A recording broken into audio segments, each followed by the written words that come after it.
Bismillahirrahmanirrahim. Alhamdulillahirabbil alamin. Wassalatu wassalamu ala Rasulillah wa ala alihi wa sahbihi wa man tabi'ahum bi ihsanin ila yaumiddin.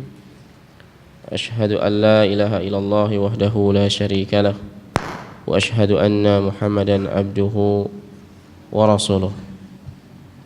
Amma ba'du. Saudaraku seiman yang dirahmati Allah Subhanahu wa taala,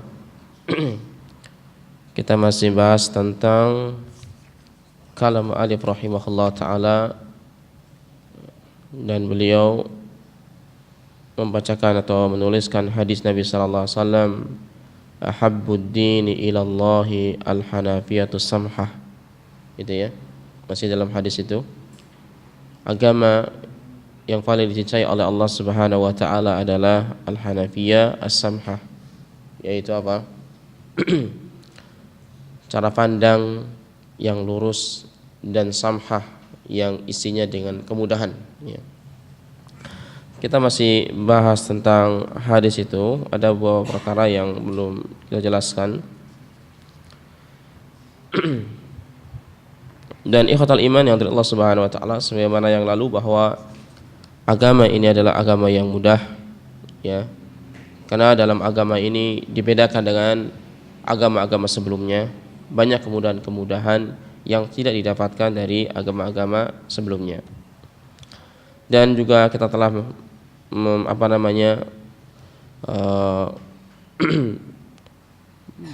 telah mengerti atau telah kita bahas tentang perkataan para ulama ridwanullah alaihim berkaitan dengan kemudahan dalam Islam. Seperti halnya dari yang lalu kita telah sebutkan perkataan Al-Imam Sufyan Ats-Tsauri rahimahullah taala. Beliau mengatakan, at-tashdidu yahsunuhu kullu ahadin wa innamal ilmu rukhsatu ta'tika min faqih. Tasydid, memberatkan ibadah yang berat atau perkara-perkara yang berat dalam ibadah, itu akan dibaguskan oleh setiap orang. Artinya setiap orang merasa dirinya tahu kalau setiap perkara yang berat dalam ibadah maka itu dianggap baik. Akan tetapi ilmu tentang rukhsah, keringanan yang Allah Subhanahu wa taala, tidaklah datang kecuali orang yang faqih, ya. Jadi artinya ibadahnya orang-orang yang faqih itu, ya, walaupun dianggap ringan, walaupun memiliki keringanan, tapi ibadahnya lebih besar daripada orang-orang yang tidak faqih, ya. Karena ya tidak sedikit sekali dari manusia, kecuali orang-orang yang berilmu atau talabul ilmi, yang mereka mengambil rukhsah yang telah dirukhsahkan Allah Subhanahu wa taala, ya. Dan ini juga merupakan bagian daripada kemudahan dalam Islam. Bahkan Ibnu Baz rahimahullah taala mengatakan, idza tabayyana dzalik fa inna nadir min ahkami syariah al-islamiyah yajidu anna ahkama syari'ata mabniyatun ala samahah wal yusr was suhulah. Jika telah jelas perkara itu, maka sungguhnya hukum-hukum syariat Islamiyah itu didapatkan, dibangun di atas kemudahan, di atas toleransi. Sama artinya samaha, yusru wa suhula, dengan makna yang sama, yaitu artinya kemudahan, ya. Dalam berbagai aspek kehidupan beragama atau bersyariat, baik daripada dia hukum berwudunya, hukum bersucinya, sampai ibadah yang paling berat dalam Islam, senantiasa ibadah yang sangat mungkin dilakukan oleh seorang hamba. Dan bahkan tidaklah setiap syariat ala wajil ilzam, ya, kecuali di sana ada pengecualian. Kita lihat banyak sekali syariat kita ini perkara-perkara yang ilzam, yang wajib, yang diwajibkan Allah Subhanahu wa taala atau Rasulnya, ya. Bahkan kalau meninggalkannya berdosa, itu juga tidak semata-mata begitu. Pasti ada jalan keluar yang lain, ada solusi yang lain, ya. Karena manusia dalam kondisi tertentu dia tidak mampu melaksanakan hal tersebut, maka Allah Subhanahu wa taala ringankan dengan rukhsah, ibadah yang yang lainnya, ya. Dan ini adalah kemudahan yang Allah Subhanahu wa taala berikan kepada kita.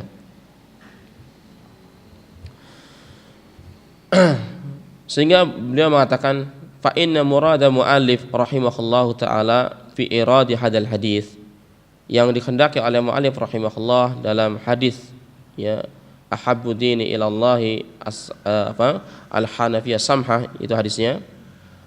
Dzakara ma hasallahu jalla wa ala fi hadhihi syari'ah wa hadhihi al-ummah wal muslimina bi amatin wa kulli muslimin bi mufradihi. Jadi maksudnya, kata beliau menyebutkan bahwasanya Allah Subhanahu wa taala mengkhususkan pada syariat umat ini dan juga kepada kaum muslimin secara umum atau secara kaum muslimin secara individunya, min annahu ma'a kaunihi manallahu jalla wa ala alaihi bidzalikal fadl al-'azim alladhi dzukira fa innahu innama yahsulu alaihi bi'amalin yasirin suhulin bi ahkami muyassaratin. Jadi beliau mengatakan bahwa yang dimaksud mu'alif, agama yang dicintai Allah adalah al-hanafiyah samhah, yang lurus dan kemudahan. Maka ini Allah Subhanahu wa taala mengkhususkan kepada umat ini dengan syariatnya kepada umat ini, bahwa syariat kaum muslimin secara umum itu mudah. Bahkan secara individu pun demikian. Ya, dan ini merupakan takdir Allah kepada kita kaum muslimin, yang Allah berikan kepada kita keutamaan yang sangat besar, ya, yaitu di mana syariatnya adalah sangat mudah, ya. Wa hadza mimma yuraghibul uqala jami'an fi ayyadkhulu dinil Islam. Dan ini juga menyeru, memotivasi kepada setiap orang yang berakal agar dia masuk ke dalam agama Allah ini, agama Islam. Wa yarghabu ahlal islami ayaltazimu bi ahkami wa syara'ihi. Dan juga memotivasi orang-orang Islam agar dia berpegang teguh dengan hukum-hukum dan syariatnya. Jadi sekarang kalau dengan kemudahan Islam ini menyeru orang-orang dulu Islam agar mereka masuk dalam agama Allah ini. Karena agama sebelumnya, agama yang mereka pegang adalah agama yang menyulitkan, agama-agama yang sangat berat untuk dilakukan dan tidak sesuai dengan fitrah manusia. Maka Allah Subhanahu wa taala menggantikan agama terdahulu dan agama yang mudah ini. Begitu pula bagi kita yang telah berada dalam agama dan syariat ini, agar kita menambah keimanan kita, berpegang teguh lebih kokoh lagi dengan agama ini dan syariatnya. Karena syariat ini begitu mudah, begitu sesuai dengan naluri dan fitrah manusia, ya. Li'annahu kullama izdadu iltizaman wa ta'atan bil hanafiyati samha kullama kana ajrum a'zam. Beliau mengatakan kenapa demikian?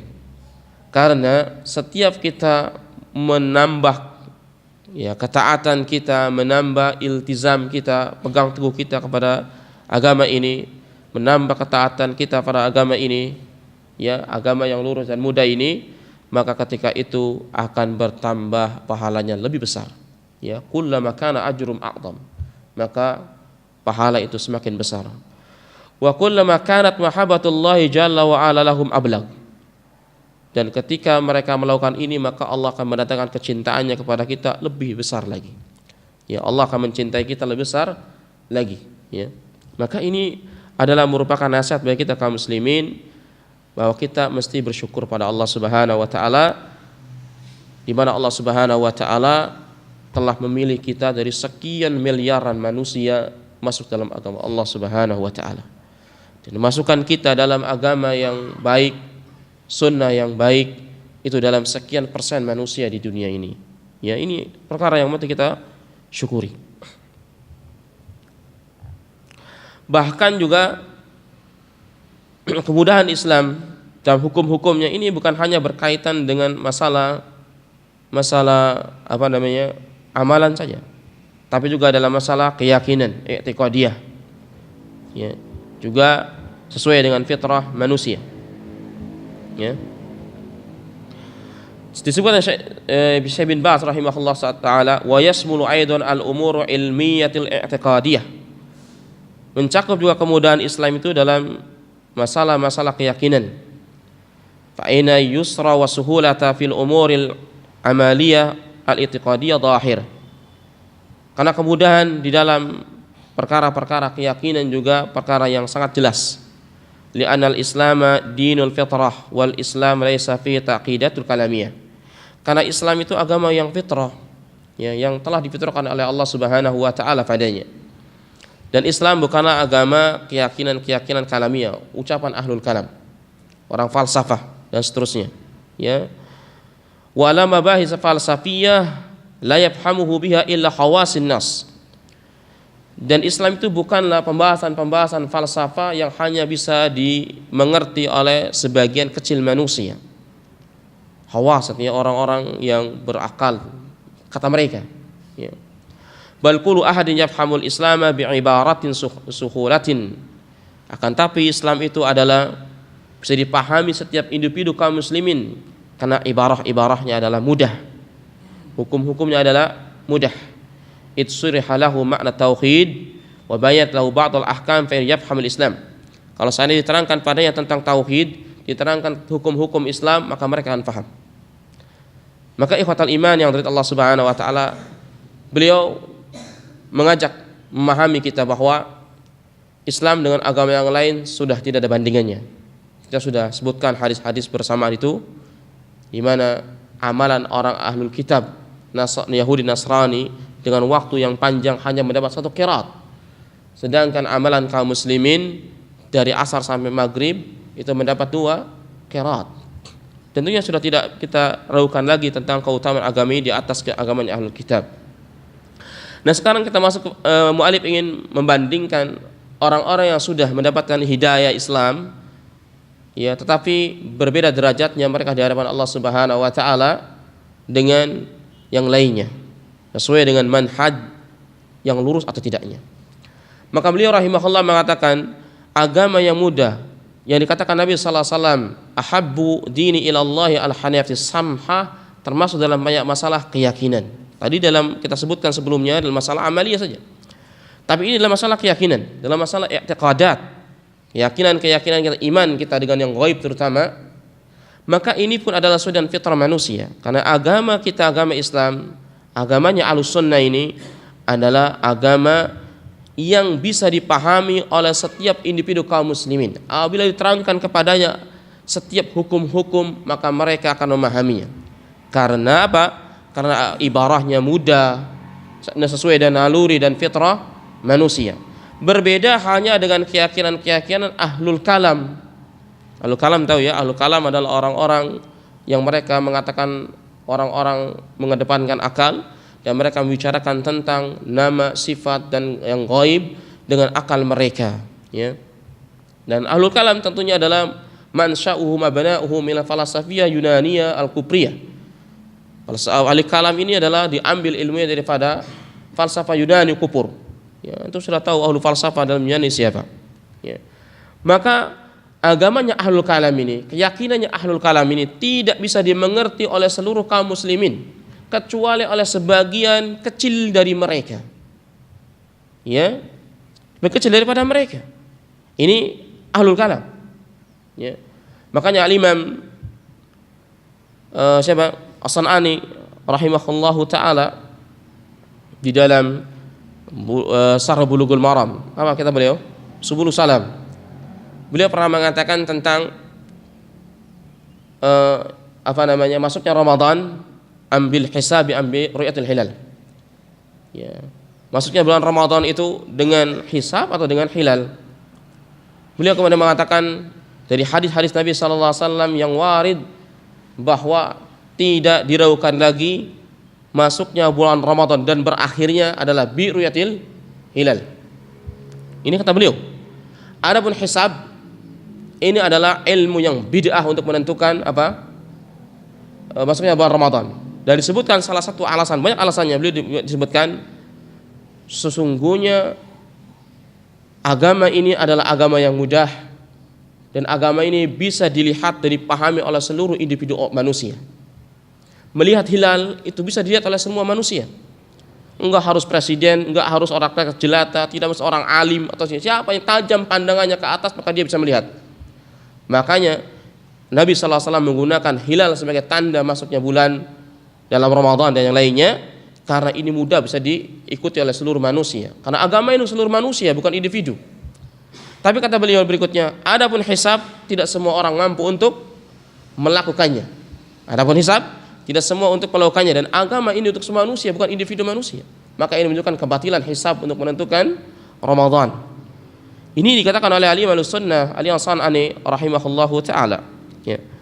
Nah, begitu juga ihwatal iman yang dirahmati Allah Subhanahu wa taala, ya. Ya, berkaitan dengan keyakinan-keyakinan yang menyimpang, karena buku ini juga buku berkaitan tentang manhaj. Ya, buku ini berkaitan dengan buku manhaj, makanya mu'alif juga pensyarah masuk kepada manhajiyah di dalam syarah-syarahnya ini. Wa hadhil masail al-mu'taqadah allati la yafhamuhuma illa al-khawasu bi muqaddamati qasiratin mutanawiyatin hadhihi laysat mimma yadkhulu fi samahati wala fi yasfil yusr. Beliau mengatakan, dan inilah masalah-masalah keyakinan dan yang lainnya yang tidak bisa dipahami oleh sedikit manusia, cendekiawan di antara mereka, maka ini menunjukkan bukan kemudahan. Ini bukan kemudahan. Dan setiap yang bukan kemudahan dalam beragama ini, maka ini bukan daripada syariat Muhammad sallallahu alaihi wasallam. Ya. Makanya kalau kita kalau dengan fitrah, agama kita kan agama fitrah. Ya, allati fatarallaha an-nasa 'alaiha. Kalau ditanya misalnya seorang hatta orang yang tidak mengaji misalnya, kalau ditanyakan kepada mereka tentang hukum-hukum yang mereka tidak ketahui, boleh kita mencoba kepada mereka yang awam.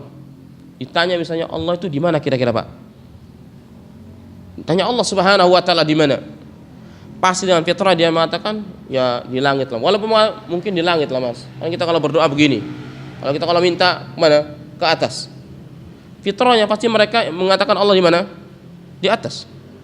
Tapi kalau orang-orang falsafiyah, kalamiyah, ketika ditanya di mana? Kalau mereka sekolah tinggi, mereka kuliah, jenjang lebih tinggi. Ketika ditanya di mana Allah Subhanahu wa taala, muter-muter jawabannya, macam-macam.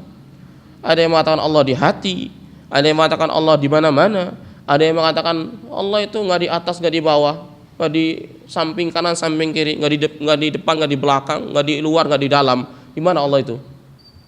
Nggak ada intinya. Canggih kan? Ucapannya muter-muter. Ini orang semakin tinggi level pendidikannya, tidak semakin mendapat hidayah Allah Subhanahu wa taala. Kalau dengan fitrah, orang ditanya di mana Allah Subhanahu wa taala, di atas. Lihat seorang budak perempuan, budak nggak ada pendidikan, kehidupannya gembala kambing aja. Ditanya, aina Allah? Qalat Allahu fis sama. Dimerdekakan Nabi sallallahu alaihi wasallam fitrah. Ya. Tapi lihat agamanya orang-orang yang ahlul kalam, mantiq, ya, pasti akan muter-muter jawabannya dan menyesatkan. Ya.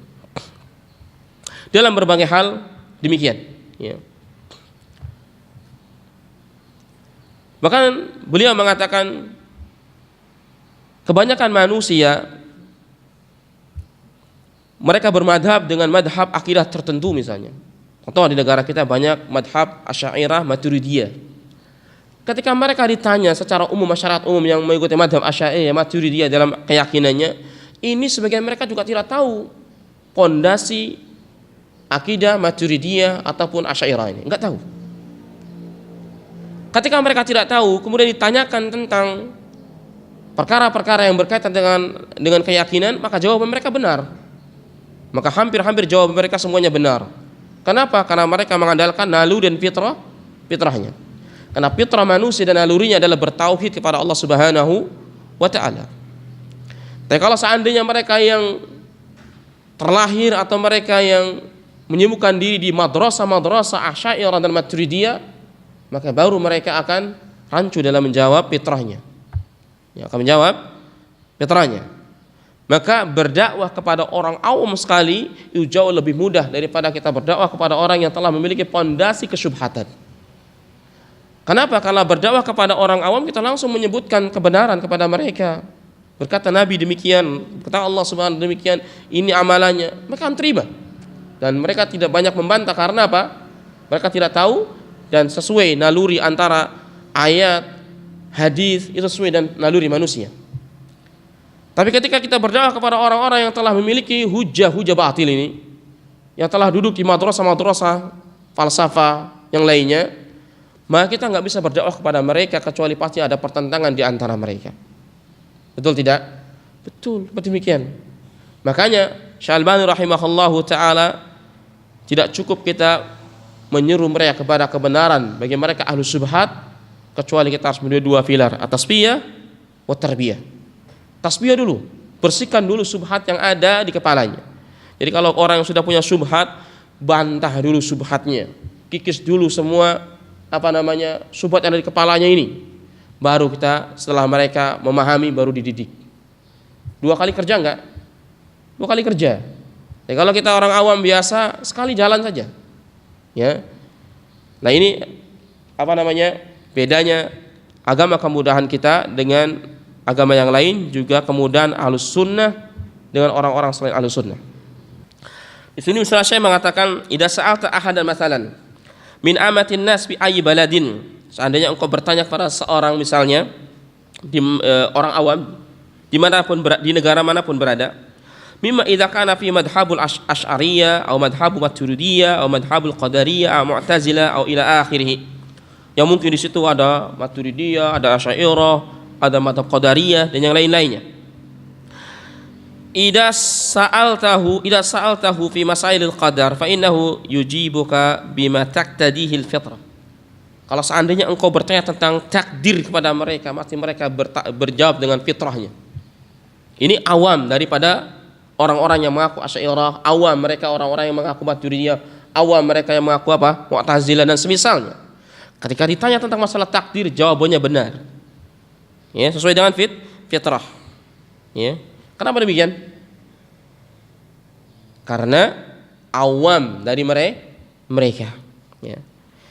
Bi anal insana muhayyarun wa ana ghairu majburun walidzalika ya'mal. Mereka mengatakan karena manusia itu adalah makhluk yang diberi pilihan, bukan makhluk yang dipaksa untuk berbuat ini dan itu, makanya dia beramal. Cuma di negara manapun, hatta orang negeri kufur sekalipun, dia pasti akan mengatakan tidak seperti Murji'ah, ya, atau sebagian mereka mungkin Murji'ah, sebagian mereka mungkin Mu'tazilah, tapi mungkin sebagian mereka seperti Ahlus Sunnah, ya. Kalau kita tanyakan masalah takdir kepada manusia, ya, apakah Bapak beriman dengan takdir Allah Subhanahu wa taala? Pasti beriman, ya. Ketika mereka ingin mencapai kesuksesan, pasti mereka beramal. Dia tidak ingin angan-angan, wah sudahlah takdir Allah Subhanahu wa taala, kalau mau saya kaya Allah nanti turunkan harta. Atau ketika seorang mau pintar enggak usah belajar lah, ya kan? Nanti juga pintar kalau Allah hendaki, kan begitu. Enggak akan demikian. Cobalah kita ke kampung-kampung dan sebagainya, orang yang tidak paham tentang takdir Allah Subhanahu wa taala lebih dalam, wahai jawabannya adalah benar. Dia akan pacu anak-anaknya untuk belajar. Kalau pengen sukses ya belajar. Kalau pengen naik kelas belajar. Seterusnya demikian. Ya, jangan lupakan berdoa kepada Allah Subhanahu wa taala. Ini kan kaidah Ahlussunnah. Antara amal, usaha dengan doanya kepada Allah Subhanahu wa taala.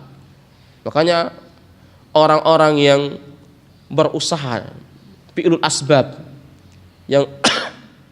yang mereka dalam mencari keselamatan dengan cara mengerjakan sebab-sebabnya, mengikuti sebab yang ada, ya, artinya amalan. Kemudian setelah itu dia gantungkan kepada Allah Subhanahu wa taala, fa huwa mu'min. Maka dia seorang yang beriman. Adapun ketika seorang hanya berusaha dengan tenaganya dan tidak menggantungkannya kepada Allah Subhanahu wa taala, fa huwa kafir. Maka dia orang kafir. Karena orang kafir adalah orang yang tidak beriman ada Allah Subhanahu wa taala, tidak gantungan kepadanya, seakan-akan hasil usahanya dari tangannya. Wah, ini adalah kaidah Mu'tazilah. Ya. Adapun orang-orang yang mengatakan bahwasanya tidak usah perlu beramal, semua kita adalah kehendak Allah Subhanahu wa taala, kalau mau demikian pasti Allah kabulkan, bahwa murji. Maka ini orang Murji'ah. Ya. Nah, maka ikhwatal iman yang dari Allah Subhanahu wa taala, ketika seorang dengan awamnya, maka dia pasti akan sesuai dengan fitrah yang benar. Akan tapi ketika kita mendapatkan orang-orang yang telah belajar, apakah di aliran Murji'ah, di madhab Murji'ah atau madhab Mu'tazilah, Qadariyah. Kalau disebutkan masalah qadar, Mu'tazilah Qadariyah. Kalau disebutkan masalah Jabariyah berarti Murji'ah Jabariyah. Nah, Murji'ah dalam masalah takdir, Mu'tazilah adalah Qadariyah. Pasti mereka ini akan apa? Ya, akan lain jawabannya, tidak seperti orang awam yang difitrahkan oleh Allah Subhanahu wa taala. Ya. Kadang-kadang ditanyakan kepada orang-orang awam, apa makna Ar-Rahman 'alal 'arsy istawa? Allah Subhanahu wa taala istiwa di arsy-Nya. Pasti mereka mengatakan, ya arsy di atas langit. Menerima fitrahnya. Kalau orang baca Quran dengan fitrahnya, ketika Ar-Rahman 'alal 'arsy istawa, pasti dia mengimani apa? Allah di atas langit. Tapi ketika kita sudah pernah sekolah sebelumnya atau di kajian-kajian, maksudnya ars istawa itu adalah istaula. Nah, baru kita ada kerancuan di situ. Nah, dengan demikian ikhwatal iman yang diwati Allah Subhanahu wa taala, asal penciptaan manusia adalah sesuai dengan fitrah. Sesuai dengan fitrah. Seperti Nabi sallallahu alaihi wasallam mengatakan, kullu mauludin yuladu 'alal fitrah. Setiap bayi yang terlahir itu di atas fitrah, ai di atas Islam, samahatul Islam.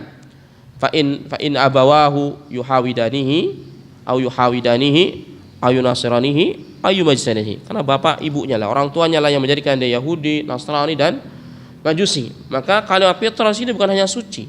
Fitrah di sini adalah fitrah ala dini samahatul Islam. Fitrah di atas kemudahan Islam.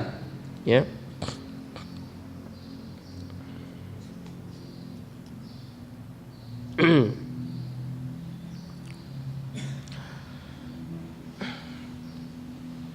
Nah, kemudian muallif rahimahullahu taala menyebutkan satu hadis lagi dari an Ubay bin Ka'ab radhiyallahu anhu qala, alaikum bis sabili was sunnah fa innahu laysa min 'abdin 'ala sabili was sunnah dzakara rahmanu fa fadha 'ainahu min khasyatillah fatamassuhun nar. Dari Ubay bin Ka'ab. Ubay bin Ka'ab. Siapa Ubay bin Ka'ab? Kalau Arabtum Ubay bin Ka'ab. Ubay bin Ka'ab adalah seorang sahabat Nabi sallallahu alaihi wasallam, wa huwa sahibul qiraah. Dia adalah seorang ahli qiraah di zaman Nabi sallallahu alaihi wasallam. Ya, di Madinah. Nabi berkata dalam hadis ini, alaikum bisabil wa sunnah. Hendaklah kalian di jalan dan sunnah. Ya, sabil artinya di jalan ala tariq manhaj. Hendaklah kalian berada di jalannya. Nanti diterangkan sabil wa sunnah. Sabil wa sunnah artinya di jalan dan sunnah artinya hendaklah kalian berada dalam manhaj Nabi dan para sahabatnya dan orang-orang yang mengikuti dan kebaikan. Fa innahu laysa min 'abdin 'ala sabil wa sunnah dzakar rahman fa farad 'ainahu min khasyatillah fatamasun nar. Maka sungguhnya tidaklah seorang hamba yang mereka berada di jalan sabil wa sunnah dan disebutkan nama Allah Subhanahu wa taala kemudian berlinang air matanya dari ketakutan pada Allah Subhanahu wa taala, maka tidak akan disentuh neraka. Tidak akan disentuh neraka. Wa laysa min 'abdin 'ala sabil wa sunnah dzakar rahman faqsha'ara jildahu min khasyatillah illa kana mathaluhu kamathali syajaratin yabisu waraquha. Ya. Fa bainama hiya kadzalik id asabat rihum fatahatta anhu waraquha ila tahattat anhu dunubuhu kama tahattu an hadi syajarah waraquha. Beliau mengatakan mana tadi? Dan tidaklah seorang hamba berada dalam sabili was sunnah kemudian disebutkan nama Allah, kemudian merinding bulunya, bergetar kulit badannya dari rasa takut pada Allah Subhanahu wa taala, kecuali permisalan orang ini seperti permisalan sebuah pohon yang dia memiliki daun yang kering. Ketika daun itu tertiup dengan angin, maka berguguranlah daun-daun itu dari rantingnya. Ya. Begitu pula orang ini akan digugurkan dari dosa-dosanya sebagaimana diguguran daun-daunan dari pohonnya. Ya. Wa in iqtisadan bisabil wa sunnah khairum min ijtihadin fi khilaf bisabil wa sunnah. Sesungguhnya seorang mencukupkan dalam ibadahnya dengan sabili wa sunnah itu lebih baik daripada istihad seseorang yang menyelisih sabili wa sunnah. Hadis ini diriwayatkan oleh Abdullah bin Mubarak dalam kitab Zuhud dan juga Imam Ahmad dan lain-lainnya. Ya. Apa kira-kira yang tergambar dari hadis ini, ikhwan? Ada di situ digambarkan oleh Nabi Shallallahu Alaihi Wasallam akan seorang rasa takut kepada Allah Subhanahu Wa Taala, kecuali dia tidak akan disentuh oleh neraka. Kemudian digambarkan Nabi Shallallahu Alaihi Wasallam orang-orang yang disebutkan nama Allah kemudian takut, kemudian permisalannya seperti apa? Akan digugurkan dosa-dosanya dari dirinya sebagaimana gugurnya daun-daun dari rantingnya. Kemudian ada yang terakhir, seorang beramal kecil tapi sesuai dengan sabil wa sunnah, maka itu lebih baik daripada menyelisih sabilu wa sunnah. Tapi apakah setiap orang yang takut kepada Allah Subhanahu wa taala dia akan dijauhkan oleh neraka Allah Subhanahu wa taala? Apakah setiap orang yang takut kepada Allah Subhanahu wa taala dia akan digugur dosa-dosanya? Apakah orang yang ada takut kepada Allah Subhanahu wa taala dia akan diberikan kebaikan? Enggak. Ya. Enggak sama sekali. Illa idza kana ma'as sabil wa sunnah, kecuali apabila dia bersama sabil wa sunnah. Ini maknanya. Karena Nabi sallallahu alaihi wasallam ketika menyebutkan ujungnya seorang tidak disentuh neraka dan sebagian dikurangi dosanya, tapi di awal Nabi mengatakan alaikum bisabili wa sunnah. Ya. Ini adalah manhajiyah, ya. Maka disebut wal maqsud min hadil athar. Yang dimaksud daripada athar ini anna manhajus sahabat ridwanullah alaihim huwa hathu ala lujumi sabil sunnah.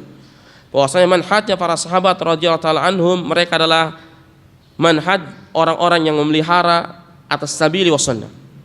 Wa bayanu fadl istiqamah ala sabil wa sunnah, dan hadis ini menerangkan tentang keutamaan orang-orang yang berada di sabili wa sunnah. Ya. Maka di sini kalimat alaikum bisabili was sunnah ilzamu subul was sunnah, sabil was sunnah. Maka berpegang teguhlah dengan sabil was sunnah. Was sabil muradih sabil Muhammadin sallallahu alaihi wasallam, was sabil sahabatihim radhiyallahu ta'ala anhum. Maka yang disebut sabil sini adalah jalannya Nabi sallallahu alaihi wasallam dan jalannya para sahabat radhiyallahu ta'ala anhum, bahwa maknal manhaj. Maka ini makna manhaj yang kita pahami, ya.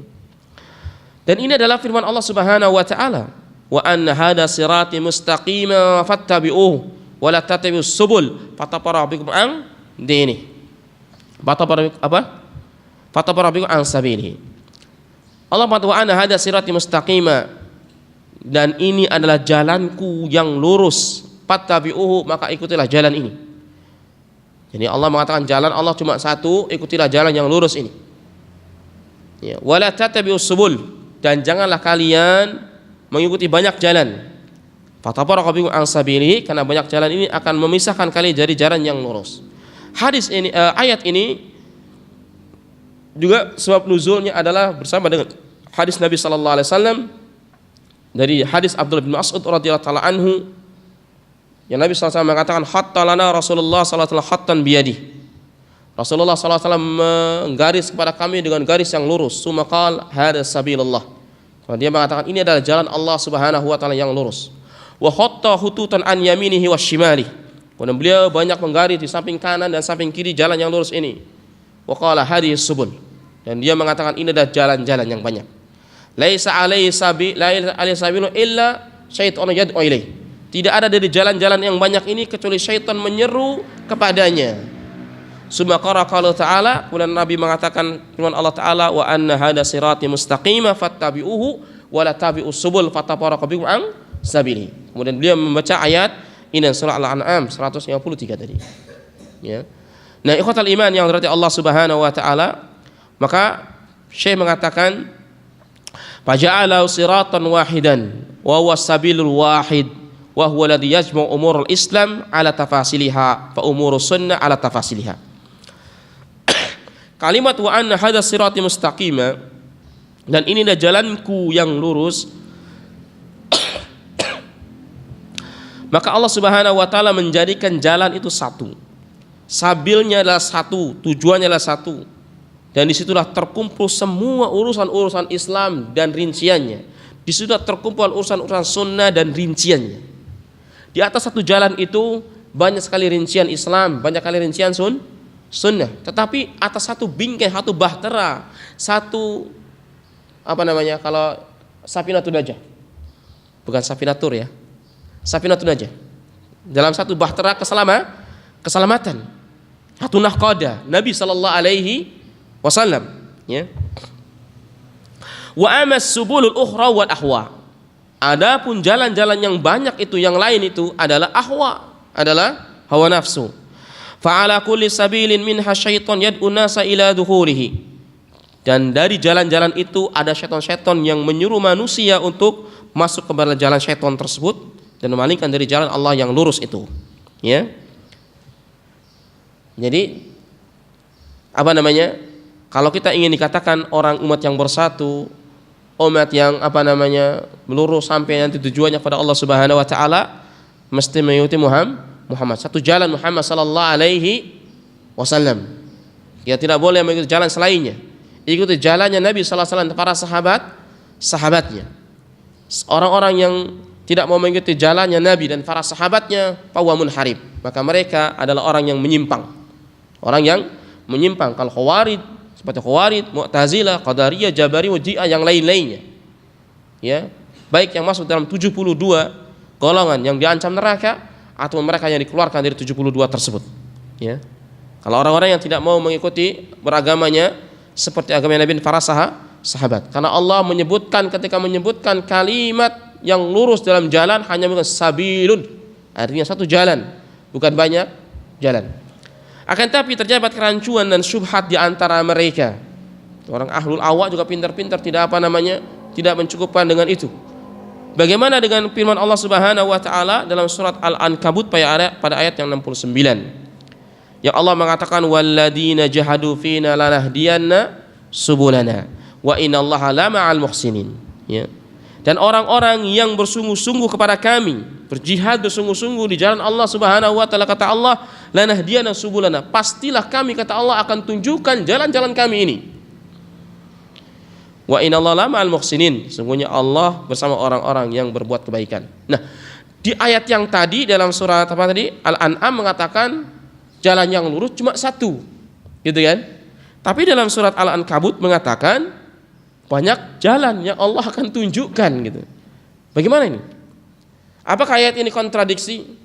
Ya, ayat ini bertentangan satu dengan yang lainnya, dan ini yang digunakan oleh orang-orang orientalis untuk mentaan Quran, untuk mencatat Quran, dan ini yang digunakan oleh ahlul ahwa, ada celah, ya, untuk membuat kelompok-kelompok baru, untuk membuat manhaj baru selain manhaj Nabi sallallahu alaihi wasallam, ya. Maka kata ulama, fahuna jam'us subul, di sini ada jamak subul, ya, sedangkan dalam surat Al-An'am sabilun. Sama sekali ayat ini tidak ta'arud, ayat ini sama sekali tidak kontradiktif, ya.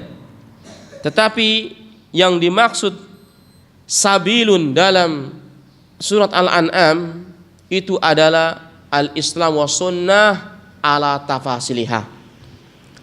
Ajaran Islam itu satu, sunnah itu satu, tapi mengandung rincian-rincian di dalamnya.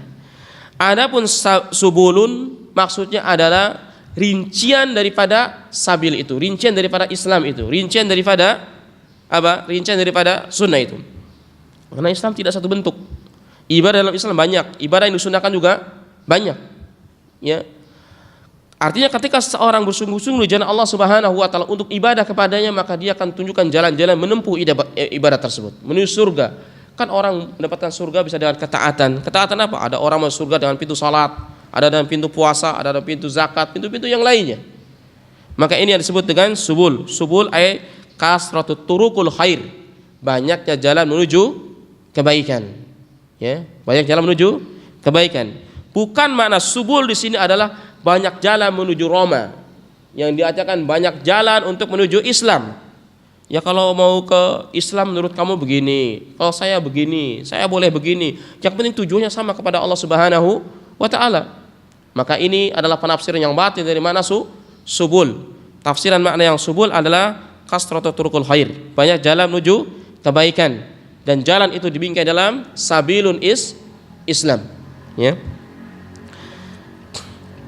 Nah, kebanyakan daripada kita kaum muslimin yang belum memahami ayat-ayat ini, pemahaman para ulama ridwanu alaihim, maka menyebutkan dengan kalimat subulun ini boleh kita berbeda manhaj satu sama lainnya, yang penting kita semua niatnya adalah baik kepada Allah Subhanahu wa taala. Maka ini adalah kalimat batil, ya. Qatal iman yang dari Allah Subhanahu wa taala, masih ada beberapa lembar penjelasan tentang hadis ini. Namun waktu kita yang tidak memungkinkan atau waktu kita yang membatasi, insyaallah taala kita akan lanjutkan sisa penjelasan hadis ini pada minggu yang akan datang insyaallah taala. Ya, mungkin kitab ini saya kitab manhaj dan isinya memotivasi agar kita bersemangat di dalam Islam dan bersemangat di dalam sunnah, ya. Dan istrinya banyak sekali menggugah hati kita agar kita bersyukur pada Allah Subhanahu wa taala dari dua nikmat yang besar, nikmat Islam dan nikmat iman. Ya, ini yang jarang kita gugah. Kayak seakan-akan nikmat iman, nikmat Islam itu hanya menjadi muqaddimah para mubalik. Ya, kalau kita pertama-tama kita bersyukur pada Allah Subhanahu wa taala atas nikmat iman dan Islam kita, gitu kan. Seakan-akan itu hanyalah muqaddimah para mubalik saja. Tapi lebih daripada itu dalam pembahasan kita ini, kita masuk bagaimana cara mensyukuri nikmat iman dan Islam itu, ya. Allah taala bisawab. Subhanakallahumma hamdik, asyhadu an la ilaha illa anta, astaghfiruka wa atubu ilaik.